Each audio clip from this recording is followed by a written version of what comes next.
नमस्कार दोस्तों, headlines of the day की इस सीरीज में एक बार फिर से आप सभी का स्वागत है। आज है डेट 23 जनवरी और आज की जितनी भी इंपॉर्टेंट खबर है हम इन्हें एक एक करके विस्तार से समझने का प्रयास करेंगे। लेकिन एपिसोड की शुरुआत करेंगे मोटिवेशनल कोट के साथ और कोट है, हमें शांति के लिए उतनी ही बहादुरी से लड़ना चाहिए जितना हम युद्ध में लड़ते हैं। और ये कथन है लाल बहादुर शास्त्री जी का। अब हम आगे बढ़ेंगे और देखेंगे पिछले अभ्यास प्रश्न को। तो प्रश्न था वर्ष 2025 के लिए इंदिरा गांधी शांति निरस्त्रीकरण और विकास पुरस्कार किसे प्रदान किया जाएगा।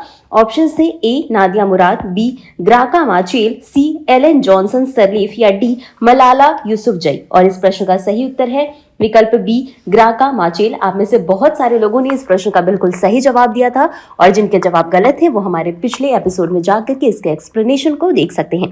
और इसी के साथ बिना किसी देरी के आगे बढ़ेंगे और देखेंगे आज की पहली न्यूज को। तो न्यूज है India absent as Trump rolls out board of peace with 19 nations attending. और ये जो पूरा टॉपिक है ये आपकी जीएस पेपर 2 IR से संबंधित है। अब न्यूज क्या है इसे भी हम विस्तार से समझ लेंगे।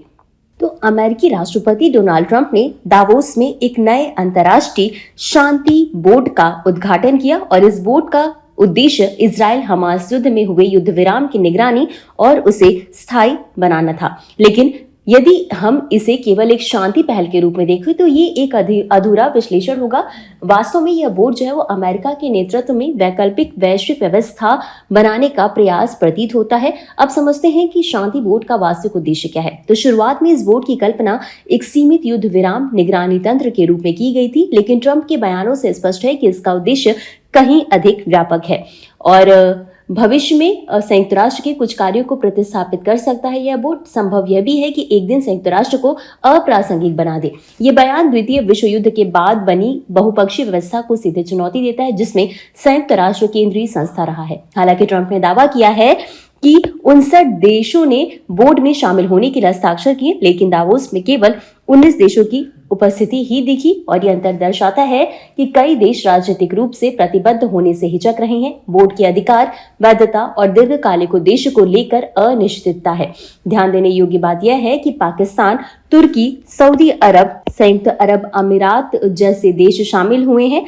इसके अलावा अर्जेंटीना, मिस्र, Hungary, Indonesia, Jordan, Qatar, Morocco, Vietnam भी इसमें शामिल थे, जबकि भारत, यूरोप के कई प्रमुख देशों और अमेरिका के करीबी सहयोगी दूर रहे। इससे ये संकेत मिलता है कि ये पूरा जो बोर्ड है वो वैश्विक सर्वसम्मति आधारित मंच नहीं है बल्कि रणनीतिक गठबंधन आधारित मंच बन सकता है। भारत को इस बोर्ड में शामिल होने का औपचारिक निमंत्रण दिया गया था, लेकिन भारत ने अभी तक कोई निर्णय नहीं लिया था। यह भारत की सावधान और सिद्धांत आधारित विदेश नीति को दर्शाता है। अब भारत की अनुपस्थिति के पीछे 3 प्रमुख कारण समझे जा सकते हैं। पहला ये कि भारत संयुक्त राष्ट्र आधारित बहुपक्षीय व्यवस्था का समर्थक रहा है। भारत ऐसे किसी मंच का हिस्सा बनने से बचेगा जो यूएन को कमजोर करता है। दूसरा ये कि ये बोर्ड पूरी तरीके से अमेरिका केंद्रित है। भारत अपनी रणनीतिक स्वायत्ता को बनाए रखने चाहता है। और तीसरा, गाजा संकट जैसे मुद्दों पर भारत की नीति संतुलित और व्यवहारिक रही है। भारत किसी ऐसे मंच से दूरी बनाए रखेगा जो उसे भूराजनीतिक पक्षधरता में धकेल सकता है। और इस प्रकार भारत की अनुपस्थिति कोई निष्क्रियता नहीं बल्कि सोची समझी कूटनीतिक चुप्पी है। और ये घटनाक्रम एक बड़े वैश्विक प्रश्न को जन्म देता है। तो क्या हम नियम आधारित अंतर्राष्ट्रीय व्यवस्था से शक्ति आधारित व्यवस्था की ओर बढ़ रहे हैं? और ट्रंप का जो शांति बोर्ड है ये लोकतांत्रिक प्रतिनिधित्व से अधिक राजनीतिक नजदीकी पर आधारित है। स्थायी संस्थागत ढांचे के बजाय व्यक्तिगत नेतृत्व पर निर्भर करता है और इसके विपरीत संयुक्त राष्ट्र के द्वारा व्यापक प्रतिनिधित्व, अंतर्राष्ट्रीय कानून और संस्थागत जवाबदेही पर आधारित है। ये शांति बोर्ड ये भी दर्शाता है कि वैश्विक शासन में विखंडन बढ़ रहा है। महाशक्तियां अपने अपने समानांतर मंच बना रही हैं। बहुपक्षवाद कमजोर और मिनीलैटरिज्म मजबूत हो रहा है। भारत के लिए स्थिति अवसर और चुनौती दोनों है। अवसर इस लिहाज से क्योंकि उभरते ध्रुवीय विश्व में संतुलनकारी भूमिका निभाना और चुनौती इस लिहाज से कि शक्ति राजनीति में फंसे बिना राष्ट्रीय हितों की रक्षा करना। तो इतना समझने के बाद हम आगे बढ़ेंगे और देखेंगे अपनी अगली न्यूज को। न्यूज है secondary particulate matter is the top cause of Delhi winters pollution. ये जो पूरा टॉपिक है ये आपकी जीएस पेपर 3 एनवायरमेंट से संबंधित है। न्यूज समझ लेते हैं। तो दिल्ली की शीतकालीन वायु प्रदूषण की नेचर को समझने के लिए ये न्यूज जो है वो काफी महत्वपूर्ण हो जाती है। अक्सर सार्वजनिक विमर्श में प्रदूषण के लिए पराली, गाड़ियां या धूल को सीधे दोषी ठहराया जाता है, लेकिन ये रिपोर्ट हमें वैज्ञानिक दृष्टिकोण देती है। CAQM यानी कि commission for air quality management की रिपोर्ट के अनुसार सर्दियों में दिल्ली के PM 2.5 प्रदूषण में योगदान इस तरीके से है। तो द्वितीय कड़ पदार्थ से योगदान जो है वो 27% है। इसके बाद परिवहन के द्वारा 23%, बायोमास जलाने का 20%, धूल का 15% और उद्योग का 9% योगदान है। अब रिपोर्ट में प्रदूषण की किसी नए स्रोत की पहचान नहीं की गई है। विशेषज्ञों ने मौजूदा अध्ययन को संकलित किया है क्योंकि सर्वोच्च न्यायालय ने 6 जनवरी को CAQM को एक रिपोर्ट तैयार करने और क्षेत्र में बढ़ते वायु गुणवत्ता सूचकांक के प्रमुख कारणों को दर्ज करने का निर्देश दिया था। हालांकि रिपोर्ट में कहा गया है कि अधिकांश अध्ययनों में प्रदूषण के स्रोतों का विश्लेषण करने के लिए विभिन्न दृष्टिकोणों का उपयोग किया गया था। इसमें यह भी बताया गया है कि एक नई उत्सर्जन सूची और एक स्रोत विभाजन अध्ययन तैयार किया जा रहा है, जिसे कि पुणे स्थित automotive research association of India, Delhi स्थित भारतीय प्रौद्योगिकी संस्थान, ऊर्जा संसाधन संस्थान और पुणे स्थित भारतीय उष्णकटिबंधीय मौसम विज्ञान संस्थान द्वारा तैयार किया जाएगा और ये अध्ययन 2026 को आधार वर्ष मानकर तैयार किए जाएंगे। 2024 के अंत में CAQM ने नीतिगत उद्देश्यों के लिए निर्णय समर्थन प्रणाली के उपयोग को निलंबित कर दिया था क्योंकि यह AQI में अचानक गिरावट का सही पूर्वानुमान नहीं लगा पा रही थी। अब बात करते हैं प्राथमिक कण की। तो ये वो होते हैं जिनसे नाइट्रस ऑक्साइड, सल्फर डाइऑक्साइड और वाष्पशील कार्बनिक यौगिक जैसे रसायन निकलते हैं। वहीं द्वितीयक कण की बात करें तो ये तब बनते हैं जब ये प्राथमिक कण वायुमंडल में परस्पर क्रिया करते हैं। अब ये जो पूरी रिपोर्ट है इसमें अमोनिया को साइलेंट इनब्रेडर के रूप में उजागर किया गया है। अब अमोनिया के प्रमुख स्रोत को देख लेते हैं। तो कृषि क्षेत्र, पशुपालन, खुले कचरे के ढेर, सीवेज और लैंडफिल से ये उत्पन्न होता है। हालांकि द्वितीय कण पदार्थ जो है वो काफी सूक्ष्म आकार के होते हैं जिन्हें हम PM 2.5 कहते हैं।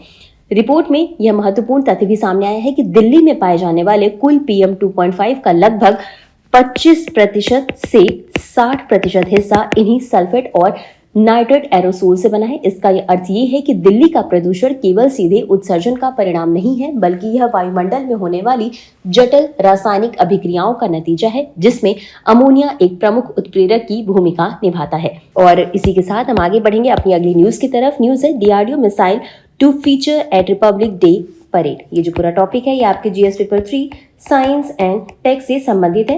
तो न्यूज को हम समझ लेते हैं। तो भारत के 77वें गणतंत्र दिवस परेड और भारत पर्व 2026 के अवसर पर रक्षा अनुसंधान एवं विकास संगठन यानी DRDO भारत की स्वदेशी रक्षा तकनीक में हुई प्रगति को प्रदर्शित करने जा रहा है। और ये प्रदर्शन केवल प्रतीकात्मक नहीं है बल्कि भारत की रणनीतिक और तकनीकी क्षमता का संकेत है। इस कार्यक्रम का सबसे महत्वपूर्ण आकर्षण है यहाँ का long range anti ship hypersonic missile, जिसे कि LRASHM भी कहा जाता है। गणतंत्र दिवस परेड के दौरान इसे कर्तव्य पथ पर इसके लॉन्चर के साथ प्रदर्शित किया जाएगा, जो भारत की परिचालन तैयारी यानी ऑपरेशनल रेडीनेस को दर्शाता है। आपको बता दें कि LRASHM जो है वो एक हाइपरसोनिक ग्लाइड मिसाइल है, जिसमें कि हाइपरसोनिक ग्लाइड व्हीकल का उपयोग किया गया है। हाइपरसोनिक का मतलब ये होता है कि इसमें ध्वनि की गति 5 गुना से अधिक होती है। ये मिसाइल जो है वो मैक 10 की गति से उड़ान भरती यानी ध्वनि की गति से 10 गुना तेज। अब बैलिस्टिक मिसाइल के बारे में समझते हैं। अब ये जो मिसाइल है वो प्रक्षेपण के 7 से 8 मिनट के भीतर दुश्मन के जहाज या युद्धपोत को पूरी तरीके से नष्ट कर सकती है।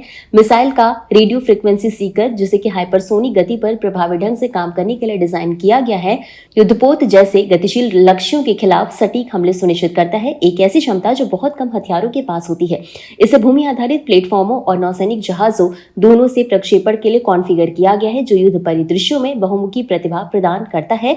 यह पारंपरिक और परमाणु युद्धक हथियारों सहित विभिन्न प्रकार के पेलोड ले जाने में सक्षम है और इस लिहाज से ये जो न्यूज है वो काफी इंपॉर्टेंट हो जाती है। अब आगे बढ़ेंगे और देखेंगे अपनी अगली न्यूज को। तो न्यूज है इस Asia Pacific on track towards elimination of malaria by 2030।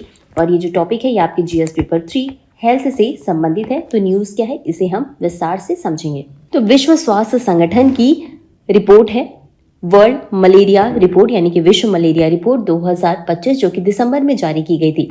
और ये ऐसे समय आई है जब मलेरिया उन्मूलन के 2030 लक्ष्य में केवल 5 वर्ष शेष हैं। और ये रिपोर्ट आशा और चिंता दोनों को एक साथ प्रस्तुत करती है। एक और एशिया प्रशांत क्षेत्र विशेष करके दक्षिण पूर्व एशिया में मामलों में गिरावट दर्ज की गई है और दूसरी ओर दवा प्रतिरोध और फंडिंग में कमी जैसी चुनौतियां जो है उन्मूलन की राह को कठिन बना रही हैं। एशिया प्रशांत क्षेत्र ने पिछले 2 दशकों में मलेरिया नियंत्रण में उल्लेखनीय प्रगति की है। इस क्षेत्र के 17 मलेरिया प्रभावित देशों में 10 देशों में मामलों में स्पष्ट गिरावट दर्ज की गई है। अनुमानित मलेरिया मामले 2023 में 96 लाख थे और 2024 में लगभग 89 लाख थे। अब इसमें कुछ सकारात्मक उदाहरण भी हैं, जैसे कि पाकिस्तान में सबसे बड़ी गिरावट दर्ज की गई है। कंबोडिया, लाओ, पीडीआर और वियतनाम लगातार दूसरे वर्ष ऐतिहासिक रूप से इसमें न्यूनतम मामले रहे। वहीं श्रीलंका, चीन, तिमोर लेस्ते पूर्ण मलेरिया मुक्त देश है। ये दर्शाता है कि राजनीतिक इच्छा शक्ति और निरंतर नीति क्रियान्वयन से मलेरिया उन्मूलन संभव है। अब इससे जुड़े कुछ और बिंदुओं को भी हम समझ लेंगे।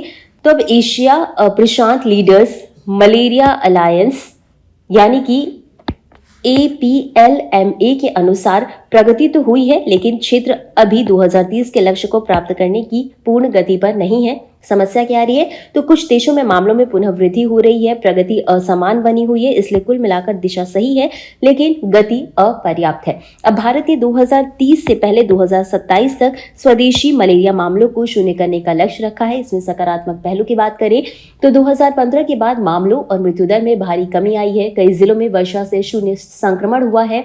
पायलट परियोजनाओं से उन्मूलन की व्यवहार्यता सिद्ध हुई है। अब चिंता का विषय ये है कि हालिया वर्षों में कुछ राज्यों में प्रगति रुक गई है, कुछ क्षेत्रों में मामले फिर बढ़े। इसका अर्थ है कि भारत उन्मूलन पथ से थोड़ा भटक रहा है। हालांकि मलेरिया से लड़ने में टीके अब बहुत मददगार साबित हो रहे हैं। पिछले वर्षों में निगरानी, मच्छर नियंत्रण और सही इलाज जरूरी रहे हैं, लेकिन टीकों ने इस काम में नई उम्मीद जगाई है। नए टीके RTS और R21 ने अफ्रीका में परीक्षण में ये दिखाया है कि ये गंभीर मलेरिया और बच्चों की मौतों को कम कर सकते हैं। अब ये टीके मुख्य रूप से अफ्रीका में इस्तेमाल किए जा रहे हैं, लेकिन एशिया प्रशांत क्षेत्र में भी इनका मूल्यांकन किया जा रहा है कि कैसे ये मौजूदा मलेरिया नियंत्रण उपायों के साथ मिलकर काम कर सकते हैं। वहीं दूसरी ओर मलेरिया की सबसे आम दवा आर्टेमिसिनिन पर कुछ देशों में प्रतिरोध बढ़ रहा है, जो चिंता का कारण है, लेकिन भारत में अभी तक ऐसा गंभीर खतरा नहीं है। भारत ने इस पर कड़ी निगरानी रखी है, दवाओं का सही इस्तेमाल सुनिश्चित किया है और नियमित अध्ययन करके नीतियों को समय पर अपडेट करता रहा है। इससे दवाओं की प्रभावकारिता बनी हुई है। विशेषज्ञों का यह भी कहना है कि मलेरिया को पूरी तरह खत्म करने के लिए केवल दवा या टीका काफी नहीं है। जल्द पहचान, दवाओं का नियंत्रित उपयोग, सामुदायिक स्तर पर मजबूत प्रबंधन और सीमा पार संक्रमण पर नियंत्रण भी जरूरी है। प्रतिरोध को अकेले देश स्तर पर नहीं रोका जा सकता और इसके लिए देशों को मिलकर काम करना होगा। हालांकि उन्होंने ये भी कहा है कि मलेरिया उन्मूलन के लिए वित्त पोषण और जिम्मेदारी के तरीके बदलने होंगे। अंतर्राष्ट्रीय मदद जरूरी होगी, लेकिन अब राष्ट्रीय एजेंसियों को खुद आगे आकर पैसे और संसाधन जुटाने होंगे।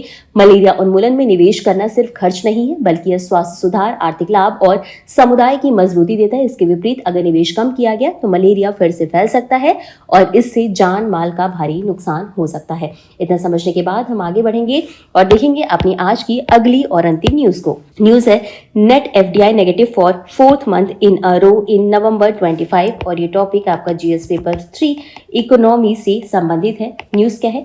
नवंबर 2025 में भारत का शुद्ध प्रत्यक्ष विदेशी निवेश यानी FDI लगातार चौथे महीने नकारात्मक रहा है। इसका मतलब ये है कि इस महीने देश में विदेशी निवेश से ज्यादा पैसा बाहर गया। कुल $446 मिलियन का बहिर्वाह हुआ। इसके पीछे मुख्य कारण विदेशी कंपनियों का अपने निवेश को वापस लेना और मुनाफा निकालना था। हालांकि कुल आने वाला प्रत्यक्ष निवेश जो है वो $6.4 बिलियन था, जो पिछले साल इसी महीने में 22.5% ज्यादा है। इसमें सबसे ज्यादा निवेश जापान, सिंगापुर, अमेरिका से आया है और सबसे ज्यादा लाभ पाने वाले क्षेत्र थे वित्तीय सेवाएं, विनिर्माण और खुदरा थोक व्यापार। शुद्ध FDI नकारात्मक होने का मतलब यह भी है कि निवेशकों का भरोसा थोड़ा कमजोर है। इसके पीछे मेन रीजन जो है वो भारत अमेरिका व्यापार समझौते को लेकर अनिश्चितता और रुपए की कमजोरी है। विदेश में भारत की कंपनियों द्वारा किया गया निवेश भी नवंबर में कम होकर $1.5 बिलियन रह गया, जो अक्टूबर की तुलना में आधा से भी कम है। इसका ज्यादा हिस्सा विनिर्माण, वित्त, बीमा और व्यावसायिक सेवाओं में गया है। मुख्य निष्कर्ष की बात कर ले तो सकल FDI स्थिर और बढ़ रहा है, लेकिन नेट FDI लगातार नकारात्मक हो रहा है। वित्त वर्ष 25-26 में विदेशी निवेशकों का भरोसा कम हुआ, विशेषकर पोर्टफोलियो निवेश में। विदेशी निवेश का ध्यान मुख्य रूप से वित्तीय, विनिर्माण और व्यापार सेवाओं पर केंद्रित है। सारांश में भारत में विदेशी निवेश कुल मिलाकर बढ़ रहा है, लेकिन निवेशकों का भरोसा अनिश्चितताओं और रुपए की कमजोरी के कारण प्रभावित हो रहा है, इसलिए शुद्ध एफडीआई लगातार नकारात्मक बना हुआ है। और ये था आज का हमारा पूरा डिस्कशन का टॉपिक। अब इससे संबंधित एक अभ्यास प्रश्न भी देख लेते हैं। प्रश्न है, LRASHM मिसाइल की मुख्य विशेषता क्या है?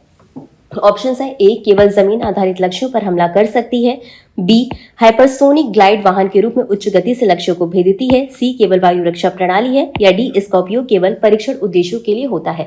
और इस प्रश्न का उत्तर आपको हमेशा की तरह कमेंट बॉक्स में देना है। इस प्रोग्राम की पीडीएफ को आप हमारे next IAS Hindi Telegram channel से डाउनलोड कर सकते हैं। तो आज के लिए बस इतना ही, मिलते हैं अगले एपिसोड में इसी तरह कुछ अहम और जरूरी खबरों के साथ। तब तक के लिए धन्यवाद।